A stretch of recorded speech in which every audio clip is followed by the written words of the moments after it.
When my neighbor's pipes burst, I let him and his kids stay in my basement. A week later, I got home from work to find all the locks changed and my furniture upstairs. "It's better for the kids," he said, holding a lease with my name crossed out. I called no one. I just opened a file he didn't know I had. My name's Ron. I'm 52. I live in Springfield, Ohio. I've owned my home for nearly 20 years. It's nothing special. 2-bedroom ranch, finished basement, small fenced yard. But it's mine. Paid off. I don't owe a dime on it. I don't talk to many people. I go to work at the auto parts store, come home, watch my shows, eat frozen dinners, and go to bed. Weekends, I do yard work. That's the life I chose. Peaceful. Predictable. Then last year, the house next to me sold. A guy named Miles moved in with his 2 kids. Boy was about 9, girl maybe 6. I didn't ask questions. I just nodded at him the first time I saw him in the driveway. He nodded back. That was enough. We stayed in that rhythm for months. Sometimes I'd see the kids playing with chalk on the sidewalk. Sometimes they'd wave. I'd wave back. Miles kept to himself, and so did I. Then February hit, and with it came the cold. Colder than usual. Pipes around the neighborhood started bursting. I came home one night and saw a mess coming from Miles' garage. Water seeping out under the door, driveway soaked, everything frozen over in seconds. He was outside in a hoodie, shivering, pacing with his phone to his ear, cursing loud. I walked over, asked, "You need help?" He looked at me like I was a lifeline. My whole place is soaked. Pipes blew out in the kitchen and the walls. I called a plumber, but he can't get here for 2 days. Kids got nowhere to sleep tonight. I should have said no, but I didn't. I got a finished basement. Old futon, TV, its own bathroom. It's warm. You and the kids can stay down there for a few days. He stared at me, stunned. You serious? Yeah, just a few days. That night, they moved in. Miles brought 2 suitcases, a bin of toys, some blankets. The kids were quiet and polite. I heard them whispering thank you before bed. His daughter drew me a picture the next morning, stick figures of her, her brother, and me, all smiling. I stuck it on the fridge. At first, it felt okay. I didn't hear much from them. He kept the kids downstairs. They didn't mess with my stuff. He even bought some groceries midweek and said, "I'll throw in for utilities." But small things started shifting. Day 3, I went downstairs and noticed my coffee table was missing. He'd moved it upstairs. Said he needed it for his laptop. Day 5, I saw my recliner, my chair sitting in the living room. I said, "What's going on with my furniture?" He just said, "It's easier for the kids to play down there if there's space. I figured you wouldn't mind." I let it slide. On the 7th day, I got off work around 5. Parked in my driveway. Went to unlock the front door. My key didn't work. I jiggled it. Thought maybe I was tired, getting old, losing it. Nope. Lock was changed. I knocked. Nothing. I went around back. New lock on the sliding glass door too. Then I saw him through the upstairs window. He was carrying a tray, looked like he was bringing dinner upstairs. The light hit him just right, and he froze. Then came down and opened the door slightly, just enough to talk. Oh. Hey, Ron. You're home kinda early. My key doesn't work. Yet about that. He shifted, didn't look me in the eye. Look, I know this might feel weird, but I talked to someone, friend of a friend, knows about leases and stuff. And honestly, this is a better setup. For the kids. He stepped out with a paper in his hand. Showed it to me like it meant something. Some printed lease. My name was scribbled out. His name was written in blue pen, all sloppy. I had to make it official, you know? I didn't say anything. I didn't touch the paper. I just turned around, walked back to my car, sat in the driver's seat, and closed the door.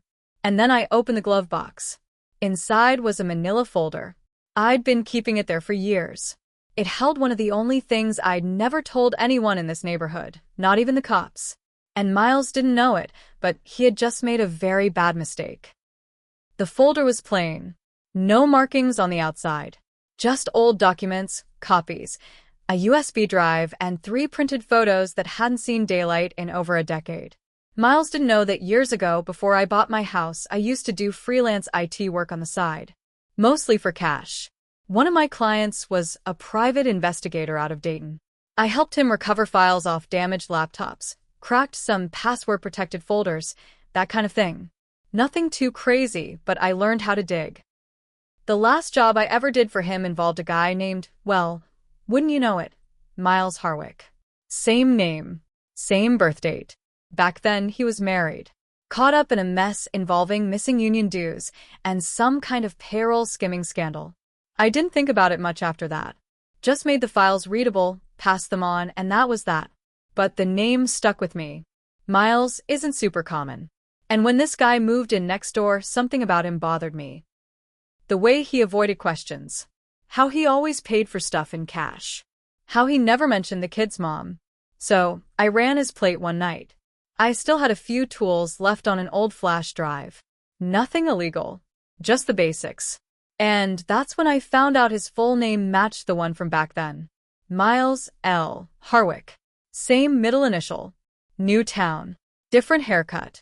I printed what I found and stored it all in the glove box. Just in case. Now I pulled that folder out and drove straight to a motel on the edge of town.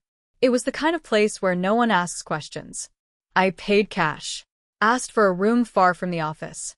I laid everything out on the bed. I had his name. I had records of an open warrant in Kentucky from 7 years ago, failure to appear in court. I had copies of a disciplinary report from a former employer, and I had photos, him, with another name on a work badge. One of the photos showed a woman and 2 kids. The same kids living in my house now. But the woman, I didn't see her around. Ever. It got weirder. One of the documents in my folder had a printout from a missing persons bulletin. Not the kids. The woman. Filed by her sister in 2019. No foul play suspected, but no one had heard from her since she left home with her husband and kids. That husband? Miles. My hands were shaking. I looked at the lease again. The fake one. With my name scratched out.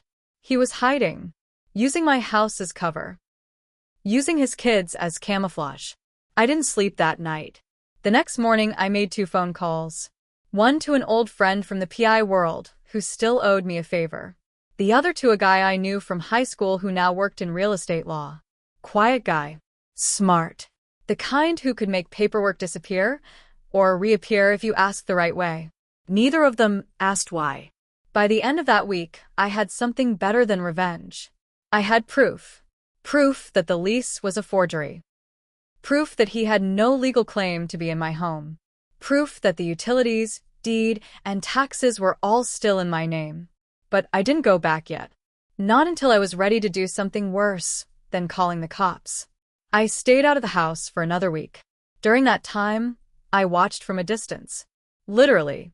My buddy from the PI days, his name's Dale, set up a basic motion camera across the street in an old van that looked like it hadn't run in 10 years. We parked it half a block down between 2 overgrown yards. I sat in that van every night after work, eating takeout, sipping gas station coffee, and watching my house on a little screen. Miles was getting comfortable. Too comfortable. He had moved more of my furniture upstairs.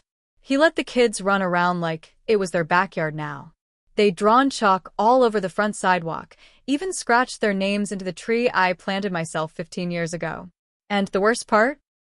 He started telling neighbors he bought the place. I watched him talking to Marlene from across the street. She's lived here longer than I have. He was smiling, saying things like, "We're finally settling in, and tough to get the previous owner out, but you know how it goes." The kids were calling my house home now. I heard them yelling it out loud. I felt sick. But I didn't go in. I waited until Dale sent me the footage. It showed Miles opening my mail, real federal mail, not just junk. And tossing half of it into a trash can. That was the final piece I needed. I printed it all. Labeled everything.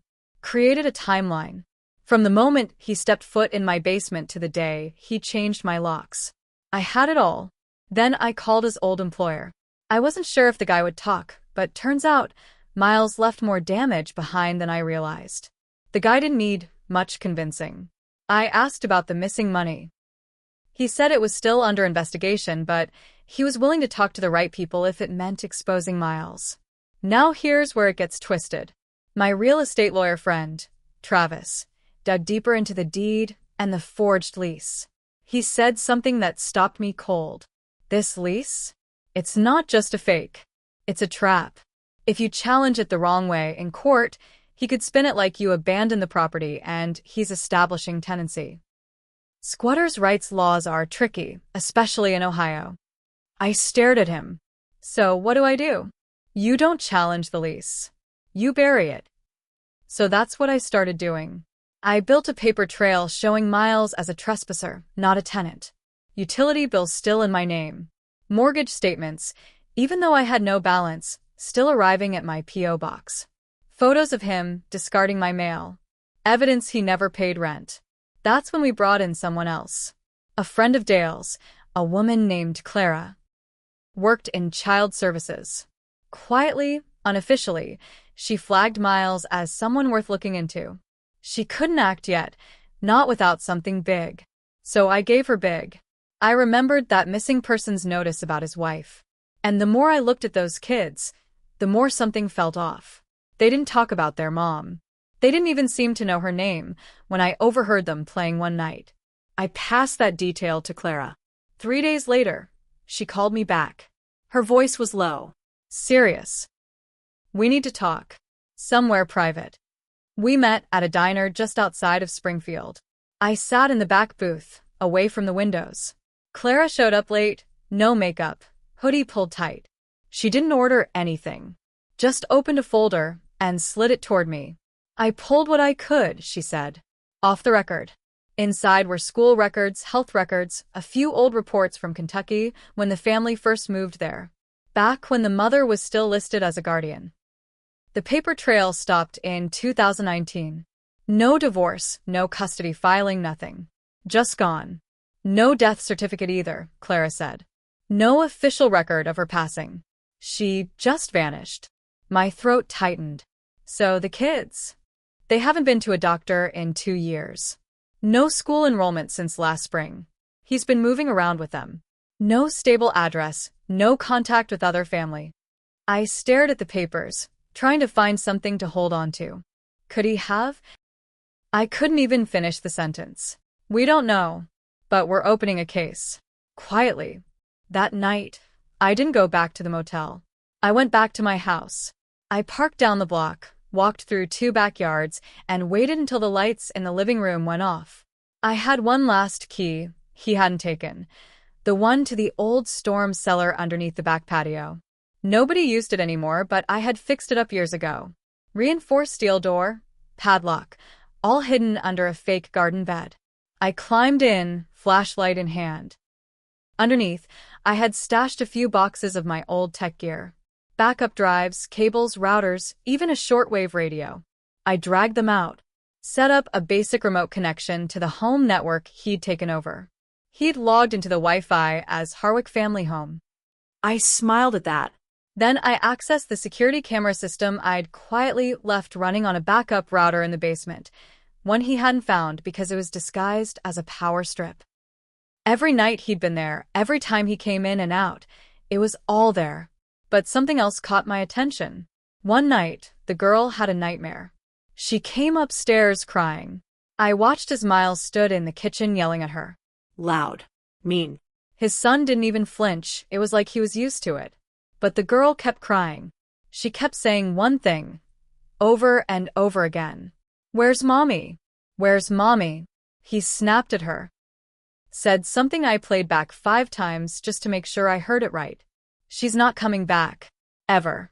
Get that through your head. I sat there in that damp crawl space, shaking. Then I called Clara. I have something you need to see. She came that night. Brought a hard drive. I gave her everything. Videos, documents, the fake lease, proof he'd taken over my house, and now, evidence that he may have harmed the kid's mother. I don't know how far this goes, I said. But he's not just squatting. He's hiding. And those kids? They're hostages. Clara didn't argue. She took the drive and said, "Give me 2 days." In the meantime, I stayed hidden. I didn't eat much. Didn't sleep at all. And then, on the morning of the second day, I saw 3 black SUVs roll up to my house. Plain clothes. Serious. They knocked once, then pushed the door in. Miles came out in cuffs. The kids were taken out gently, escorted into a warm car by 2 women with clipboards and soft voices. But that wasn't the end. Because 20 minutes later, Clara texted me 4 words. We found her body. The text came at 9:17 a.m. We found her body. I just sat there in that old storm cellar, holding my phone. I didn't move. I didn't blink. I just stared at the words like they weren't real. Clara didn't follow up. No details. No explanation. Eventually, I crawled out and made my way to the motel. I lay on the bed fully dressed, door locked, deadbolt set, and my phone face down beside me. By noon, she called. They found remains buried behind a job site he worked on 3 years ago in Kentucky. It was a partial ID. They're running full DNA now, but the timeline, the clothing, the dental matches. And the kids? They're safe. We've got them with a temporary foster family, someone in the system who's trauma-trained. We're trying to locate a maternal relative in Michigan. There's an aunt. I nodded, even though she couldn't see me. Clara lowered her voice. He lawyered up fast. Told them he was set up. Claimed the kids were in danger, and he was protecting them. That you were some kind of landlord with a grudge. I laughed, quiet, bitter. You're in the system now, Ron. As a witness. Maybe more. It's going to get messy. She was right. The next day, my front door was boarded shut. Crime scene tape across the yard. News vans parked on the street. They showed his mugshot on the 6 o'clock news. Different hair. Same eyes. I got a dozen texts from neighbors. Most said the same thing. I had no idea. But a few asked questions that rattled me. Why didn't you call sooner? Why were you keeping a file on him? How long did you know something was off? The thing is, I did know. Not everything, but enough. Enough to feel it in my gut weeks before I acted. And now, because I waited, a woman was dead. 2 kids were broken. A few days later, a man in a gray suit knocked on my motel door. Introduced himself as a lawyer representing Miles's defense team. Off the record, he said, "Do you have anything else you haven't turned over?" I didn't answer. Just closed the door in his face. But I knew this wasn't over. Because Miles had filed a countersuit. He was claiming wrongful eviction, forgery, property theft. He was trying to use the fake lease against me. The letter arrived 2 weeks later. Certified mail. My name in all caps. Inside was a neatly typed notice. You are hereby named as a defendant in the matter of unlawful eviction and falsification of residency documents. I read it 3 times before I even sat down. Miles was trying to sue me from jail. His lawyer argued that I had falsified the documentation after the fact, that I had changed the locks, tampered with mail, and created a narrative to get him removed unlawfully. That he had been a tenant with a verbal agreement, and that I had broken that without proper notice or process. It was insane, but it was real. I called Travis, the real estate lawyer who'd helped me with the initial documents. He didn't sound surprised. "This happens more than you'd think," he said. "It's all about who gets the story out first." He's playing the sympathy angle, single dad, no resources, thrown out without cause. He buried his wife. Yeah, but juries forget. Especially if the charges in Kentucky fall apart, which they might. They didn't find enough to charge him with murder. Yet. Clara confirmed that later. The body was badly decomposed. No clear cause of death. No confession. And the kids weren't talking. Not about that part. He could walk, she said. I couldn't sleep after that. Every time I closed my eyes, I saw those kids sitting on my old couch, laughing like they belonged there. And Miles leaning back in my chair, watching my TV, drinking from my glass, using my name to build his story. I kept thinking, what if I hadn't found the folder? What if I had just gone to work the next day, like normal? He would have taken everything. Now I was stuck in this motel room, paying legal bills I couldn't afford, trying to prove I wasn't the criminal. The worst part? The DA called me in as a witness, but they made it clear I wasn't the victim in their case. The kids were. The state was. My house, my stolen furniture, my peace of mind? All secondary. You did the right thing, Travis said. But that doesn't mean it ends clean. The next week, someone spray-painted the word liar on my front fence. Probably a neighbor. Or someone who believed the story running on local news. Single father wrongly accused in landlord dispute. They didn't mention the dead woman. They didn't mention the sealed custody documents. They didn't mention the fact that Miles still had access to an old laptop hidden in a storage unit and what I eventually found on that hard drive. I wasn't supposed to open it, but I did. It was a Dell. Old, scratched up, password protected. Dale had pulled it from a storage unit Miles had rented under a fake name, Jacob Turner, about 20 miles out near Dayton. The unit had been overdue for months, and when the facility manager opened it up for clearance, he called Dale first. I didn't tell anyone I had it at first. Not even Clara. Took me 3 nights to get into the system. Once I did, I wished I hadn't. There were videos. Dozens of them. Miles filming himself in the mirror, talking. Rambling, paranoid monologues. Talking about being followed, about watching the watchers. But it was the folders labeled with his kids' names that made me freeze. Inside were emails, unsent drafts, letters to the kids, instructions. If anything happens to me, you don't trust the cops. You trust no one. Your mom didn't understand. She broke the rules. That's why she's not here. I made sure you'd be safe. I had to. There were also surveillance photos. Blurry ones. Taken through windows. Of neighbors. Stores. School buses. And one was of me. In my backyard. Drinking a can of soda. Looking out at the street like I always did after mowing the lawn. He'd been watching me longer than I thought. I copied everything to a clean drive and handed it over to Clara. She stared at it for a long time without saying anything. Then she looked up at me. You were supposed to be next. That was when it sank in. This wasn't just a guy who squatted in my house. He had planned it. Targeted me. Saw I lived alone. Quiet. Off the radar. The kind of person no one would check on if he slowly erased me and slid into my life. He'd done it before, with his wife. And he would have done it again. That night, I went back to my motel, sat in the chair by the window, and stared out at the empty lot across the street. I felt sick. The trial was still coming. The civil suit, too. Nothing was certain. Nothing was clean. But I knew one thing. He was never after the house. He was after my life. I got my house back. Eventually. The court ruled in my favor, but it didn't feel like winning. Half the neighbors still look at me like I did something wrong. The kids were sent to live with an aunt up north. I never saw them again. Sometimes I sit in that same old chair, the one he used, and stare at the hallway he used to walk down like it was his. I can't explain it, but I still check the locks twice before bed. Not because I'm scared he'll come back, but because now I know he was here for months and I didn't see it. And the truth is, I don't think I'll ever fully trust the quiet again.